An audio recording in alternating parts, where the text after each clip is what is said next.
A mim me custa ser zeloso, enquanto caminho cego e sinto as paredes de teu labirinto dadivoso, pleno de voragens e cenografia, tuas dádivas duvidosas, teu vero gozo. A mim me custa esta travessia através do plátano sinuoso. As verdades de um labirinto existem enquanto se desconfia da rota escolhida pelo instinto. A mim me custa se não minto a cada oráculo invocado. Certamente, os labirintos serão intrincados, divididos em dívidas encarcerados.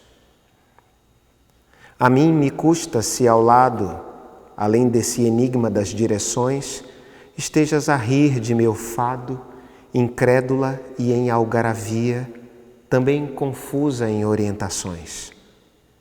A mim me custa a engrenagem tardia do livre-arbítrio, a ilusão da autonomia, a lenta viagem pelo teu labirinto dadivoso, onde piso cauteloso em tenra ramagem. Bom, eu sou de uma família que não é necessariamente uma família de artistas, mas uma família onde a arte sempre esteve presente, de uma maneira ou de outra, e especialmente a música. Mas, curiosamente, mesmo tendo a música um papel preponderante no cotidiano da família, nas festas de final de semana, a primeira atitude da minha irmã ao acordar, ligar o rádio, a gente passava o dia ouvindo o rádio enquanto meus pais iam trabalhar. De eu ter dois irmãos mais velhos que tocam violão também. Apesar disso, a música ela não era a minha primeira musa, vamos dizer assim, não era o meu primeiro desejo como artista, né? Quando criança, a minha imaginação ela sempre foi muito aguçada e eu era uma criança bastante solitária, assim, brincava muito sozinho. Então ficava viajando nas frestas do assoalho, viajando na janela, no recorte do céu da janela da sala da minha casa. Ficava viajando em pequenos detalhes assim do quintal, do abacateiro do quintal, do caminho das formigas. Então eu fui saber muito mais tarde que isso já era um olhar de poeta. Mas materialmente o que se concretizou logo foi o interesse pelo desenho. Então, quando criança, meu interesse artístico ele era basicamente esse, né? Eu desenhava todos os dias, religiosamente, ou não religiosamente, algumas vezes antirreligiosamente. Me dedicava a me expressar através de grafismos, do risco, enfim, e do interesse absoluto que eu sempre tive e tenho até hoje por quadrinhos. Então, meu sonho era me tornar um artista gráfico, era o que eu queria fazer. E isso durou até o início da minha adolescência. Na minha pré-adolescência, de 13 para 14 anos, aí veio a escrita com muita força, né? E a escrita de onde vem, né? Ela vem de uma imagem muito simbólica que eu tenho da minha infância também, que era a biblioteca do meu pai. Assim, era uma coisa que me impressionava, sempre me impressionou. E quando eu era criança, ela parecia maior ainda. Então, aos 13, 14 anos, quando a poesia surge, ela já surge com a força das minhas experiências com essa biblioteca, com os discos que eles ouviam e também com as experiências da escola. Então, eu já estava dentro daquele interesse, né? E os primeiros poetas que guiaram minha cabeça, né?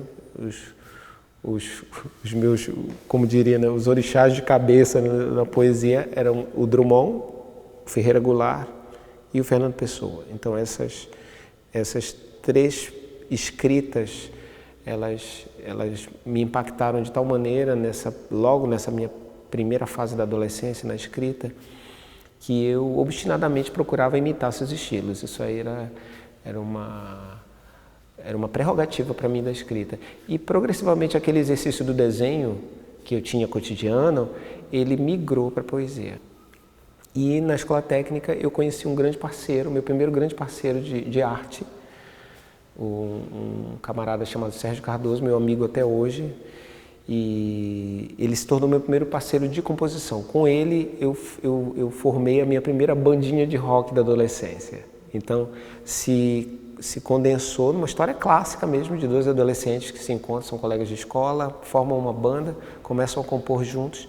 E o Sérgio era meio que uma alma gêmea, assim, né? Porque tinha os mesmos interesses, também escrevia, também desenhava. A gente tinha tanta identificação que até as nossas caligrafias ficaram iguais nessa época. E nessa convivência de formar a banda, a gente começou a criar uma obra musical. Comecei a compor canções e comecei a cantar, que já era um interesse que eu tinha, mas não uma coisa que eu projetava para o futuro. Não pensava assim, vou me tornar cantor. Não pensava em nada musicalmente para o meu futuro, até então só nas artes visuais, no desenho principalmente. Mas aí quando a música surge, né, esse grande personagem, né, na história, ela chega arrebatando muita coisa na minha vida. E em breve eu ia perceber que ela se tornaria rapidamente a protagonista. Só que não foi só isso que aconteceu na escola técnica, né? Mais um acontecimento de grande impacto transformou minha vida completamente. Eu conheci um grupo de arte que era, na época, o Coral Margarida Esquiva Zappa, que era o coral da Escola Técnica Federal do Pará, dirigido por um grande arte educador chamado Adolfo Santos. E desse grupo faziam parte pessoas incríveis, algumas delas se tornaram artistas proeminentes na cidade, como Adriano Barroso, André Limax, Elias Age, eu mesmo.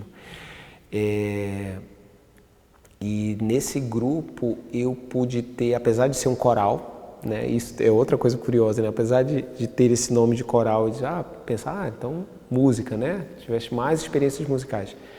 Não. Foi ao contrário, o Adolfo ele era um arte educador e um diretor que tinha grandes ambições, um leonino com uma cabeça inquieta, e ele insuflava na gente uma energia, um animismo criativo tão poderoso que fez com que o grupo, apesar de se chamar coral da escola técnica, a gente montava espetáculos que tinham música, teatro, dança, poesia, e tudo criado por nós, né? Tudo criado coletivamente. E isso foi uma experiência fundante na minha vida, porque me fez perceber que eu poderia ser um artista multimídia, que eu poderia fazer o que eu quisesse, que eu não precisava me limitar a uma ou duas linguagens, que eu poderia fazer tudo que eu quisesse, bastava que eu quisesse. Né? Eu passei a amplificar todas as possibilidades dos outros projetos que eu comecei a estabelecer. Primeiramente a banda com o Sérgio, que se chamava Rams in Blue. Depois essa banda terminou, formei uma outra banda com os remanescentes dessa primeira banda, chamada Moon Shadow. Né? Sempre nomes, tinha essa influência da língua inglesa por vários motivos. Primeiro porque a gente ouvia muito rock americano e inglês nessa época mesmo, né? Muita influência dos Beatles. Os Beatles influenciaram o nome da primeira banda. Já o nome da segunda banda foi influenciado já pela minha paixão pelos quadrinhos. E daí, nessas bandas, eu passei a exercitar esses saltos do, vamos dizer assim, mero vocalista-compositor para o performer, o ator, né? O poeta em cena, né? Então eu lembro de experiências em que a gente, no meio de uma performance, com essa primeira banda ainda, na Praça da República, a gente tocando moleque, com 16, 17 anos, eu virar para a banda e dizer, continuem a tocar que eu vou falar alguma coisa aqui. E eu começar a improvisar poesia, né? Em alguns momentos, em algumas oportunidades, eu tinha algumas coisas de memória e aí começava a liberar aquilo ali em cena. E isso criava uma sensação de estranheza profunda no meio artístico em geral, né? Os roqueiros olhavam pra gente e diziam, isso não é rock and roll. As pessoas de teatro olhavam pra gente e diziam, isso não é teatro. E assim por diante, né? E os poetas também deviam olhar e dizer, isso aí não é poesia. Então, a gente ficava meio que num limbo de experimentação, né? E de transgressão contínua. E, na verdade, a gente não estava fazendo nada demais, nada que já não tivesse sido feito de maneiras muito mais poderosas, só que numa época, né, no início dos anos 90, final dos anos 80, início dos anos 90, em Belém, no meio em que a gente vivia, com todo o provincianismo que a nossa cidade reunia naquela época, hoje ainda há bastante, né, a gente ainda vê até hoje, imagine naquela época, né. Então ainda havia determinadas caixinhas onde as pessoas ficavam e achavam que você, para ser roqueiro, devia se comportar dessa maneira, para ser poeta, devia se comportar dessa e assim por diante, né?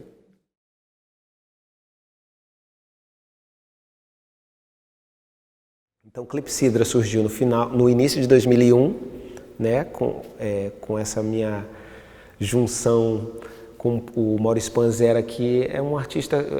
O Maurício é um músico e um artista que, para mim, tem o caráter do Clepsydra deve muito à maneira como a gente dinamiza e gere a nossa amizade, porque nós somos amigos de praticamente pré-adolescência, assim, quando nos conhecemos assim no bairro do Guamá, onde nós morávamos, né? Muito próximos um do outro, tínhamos a mesma rede de amizades, nos encontrávamos. O Panzera chegou a ser hold dessa banda anterior, do Moon Shadow, chegou a ajudar a gente nos shows. E eu cheguei também a formar uma banda com o Panzera antes do Clepsydra, em 96, mas essa banda não chegou a ser autoral, ela era uma banda de versões de compositores de outros, de canções, né, de outros artistas. E essa banda, inclusive, se chamava Boca de Luar, um livro do Drummond, né? Essa banda ela teve um papel importante também na minha carreira, porque foi a primeira banda com a qual eu saí de Belém para tocar fora. A gente, em 96, foi para o Festival de Inverno de Ouro Preto, fez uma temporada lá. Mas no início de 2001 começou o Clepsydra, e o Clepsydra a gente entendeu desde o início que deveria ser um trabalho diletante, na sua excelência, assim, sem pressão de nada. Então, é por isso que a banda existe até hoje. Apesar da gente nunca mais ter tocado, a gente nunca terminou a banda, né? Nesse ritmo de diletância, nós lançamos 3 CDs, um em 2004, outro em 2006, outro em 2015. E temos um projeto de um novo trabalho que ainda está aí,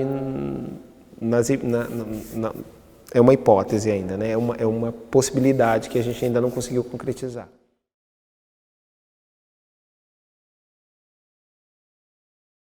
Eu descobri a vocação de educador e consequentemente, de arte educador na minha adolescência na escola técnica. Isso foi uma outra contribuição do Adolfo na minha vida. Ele me fez descobrir isso, que eu também era um educador.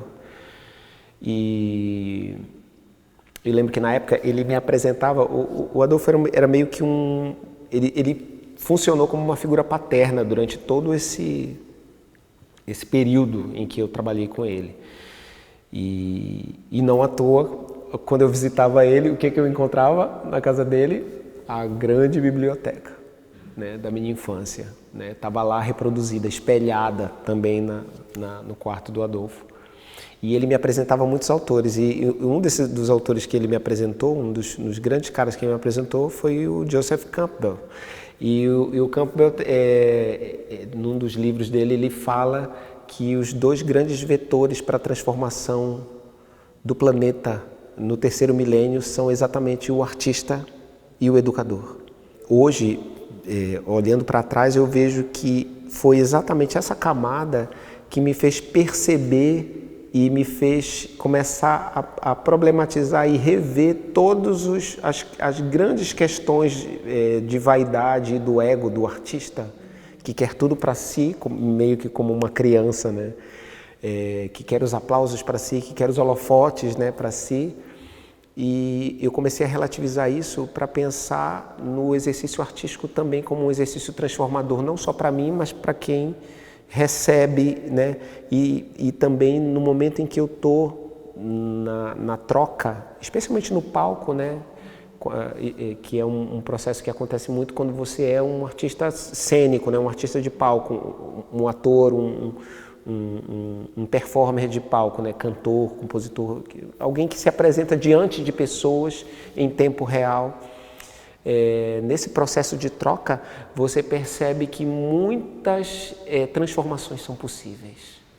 E isso foram os processos de arte-educação, né? Foram os processos onde eu me lancei a dar oficinas. Isso começou lá, na escola técnica, né? Eu começando a dar pequenas oficinas de teatro, começando a dirigir grupos, começando a lidar com outros jovens que estavam chegando. Eu indo lá para os 18, 19 anos e aqueles outros jovens chegando com 14, 15 anos também, e eu lá naquele exercício com eles, entendeu? Então isso se estendeu ao longo da minha vida, que orientou inclusive a minha escolha ao fazer o FPA.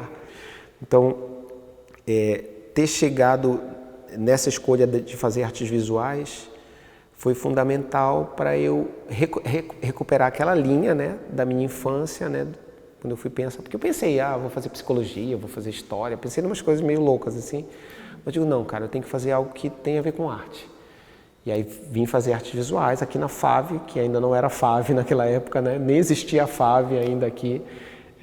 A gente tinha aulas no bloco de pedagogia, no bloco de comunicação, a gente era sem teto, né, basicamente, os estudantes de educação artística com habilitação em artes plásticas. Esse era o nomezinho institucional. Então, foi a partir dessa experiência que eu fui me lançando cada vez mais, né, ao longo do tempo, em diversas frentes de educação. Então eu fui dar aula para meninos de rua, eu fui dar aula para idosos, eu dei aula para criança em escola construtivista, dei aula para adolescente. Então isso foi caminhando até a minha última experiência propriamente dita com educação numa escola que foi no Colégio Moderno. Eu fui professor de arte lá, mas eu trabalhava com outro colega, um grande parceiro, Dionelfo Júnior, criando espetáculos. A gente fazia grandes espetáculos e grandes projetos, festival de música, festival de poesia, até eu entrar fazer o concurso da Fundação Cultural do Pará e entrar na Galeria Teodoro Braga, onde finalmente se realiza onde provisoriamente parece que se fecha uma curva, né, dessa ligação com as artes visuais, mas mesmo lá dentro da galeria esse processo ele continua, porque lá dentro a gente tem as ações educativas onde esse exercício continua.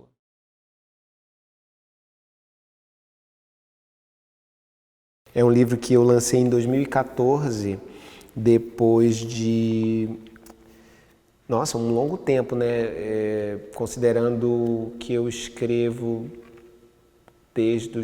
eu considero assim, meu primeiro poema por volta dos 13, 14 anos, então é uma grande estrada trilhada. Bem antes disso, eu tinha tido já algumas experiências, eu mantive um blog, atualizando ele durante um bom tempo, ele ainda está no ar, a página branca, e também mantive relações com outros escritores, publicando poemas meus na internet em alguns sites de literatura. Tinha o Nova Literatura, que não existe mais, que era um lugar maravilhoso, onde eu conheci muita gente boa, e o Overmundo, que eu não sei se ainda está no ar, que era um projeto do Hermano Viana. Eu publiquei muito lá e conheci também muitos poetas maravilhosos, homens e mulheres incríveis. Alguns se tornaram meus amigos, assim, e vinha conhecê-los depois, né? Conheci uma escritora carioca chamada Ângela Dutra de Menezes, uma mulher maravilhosa, assim,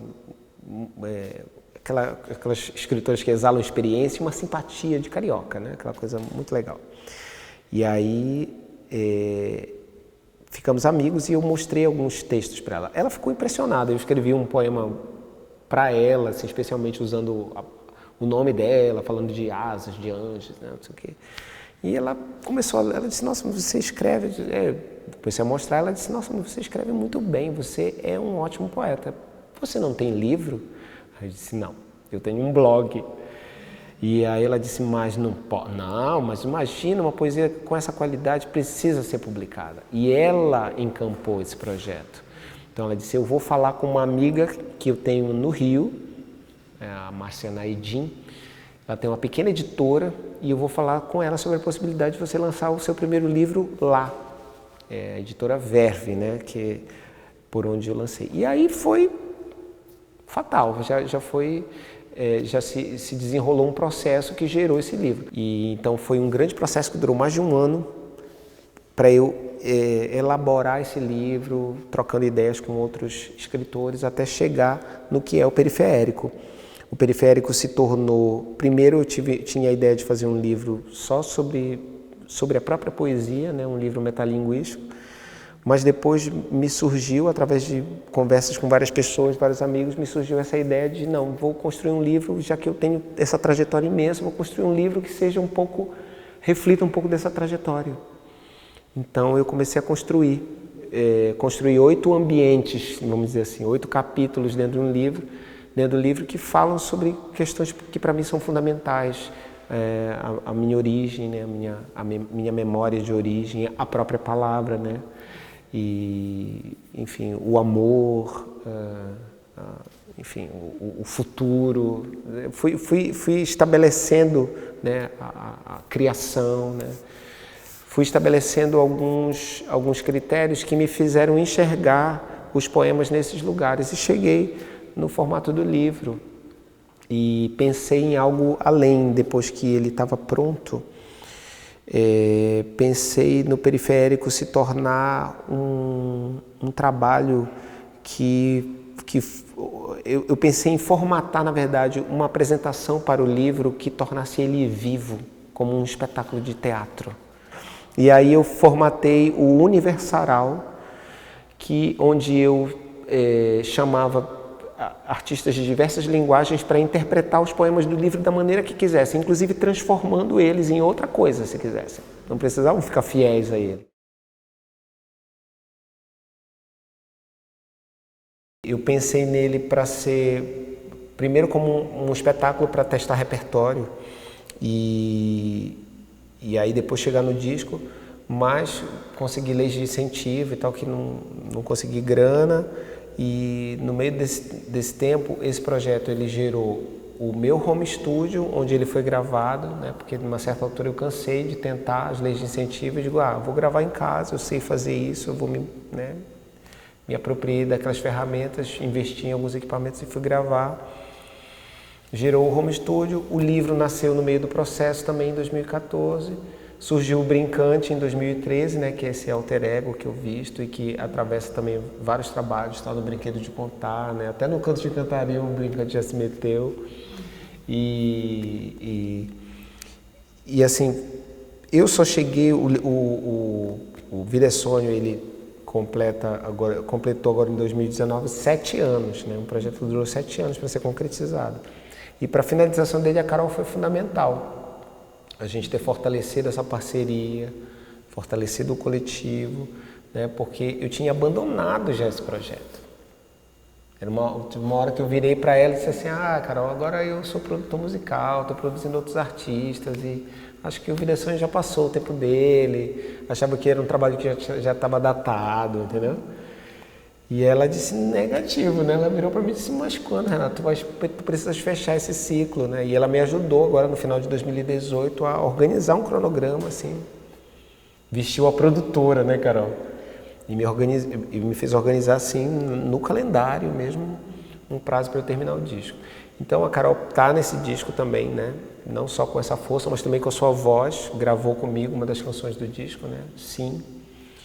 E eu acho que até esse intervalo de tempo, né, entre o Periférico de 2014 e o Vida é Sonho de 2019 aponta, né, o aprofundamento da nossa relação, né, da nossa parceria, desse jogo que há entre nós no coletivo Mergulho, né, de aprendizado, de concretização mesmo de projetos.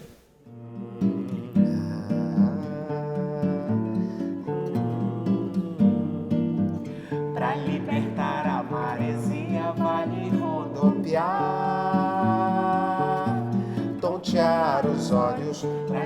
voltar à tua procura, lembra o que sonhou.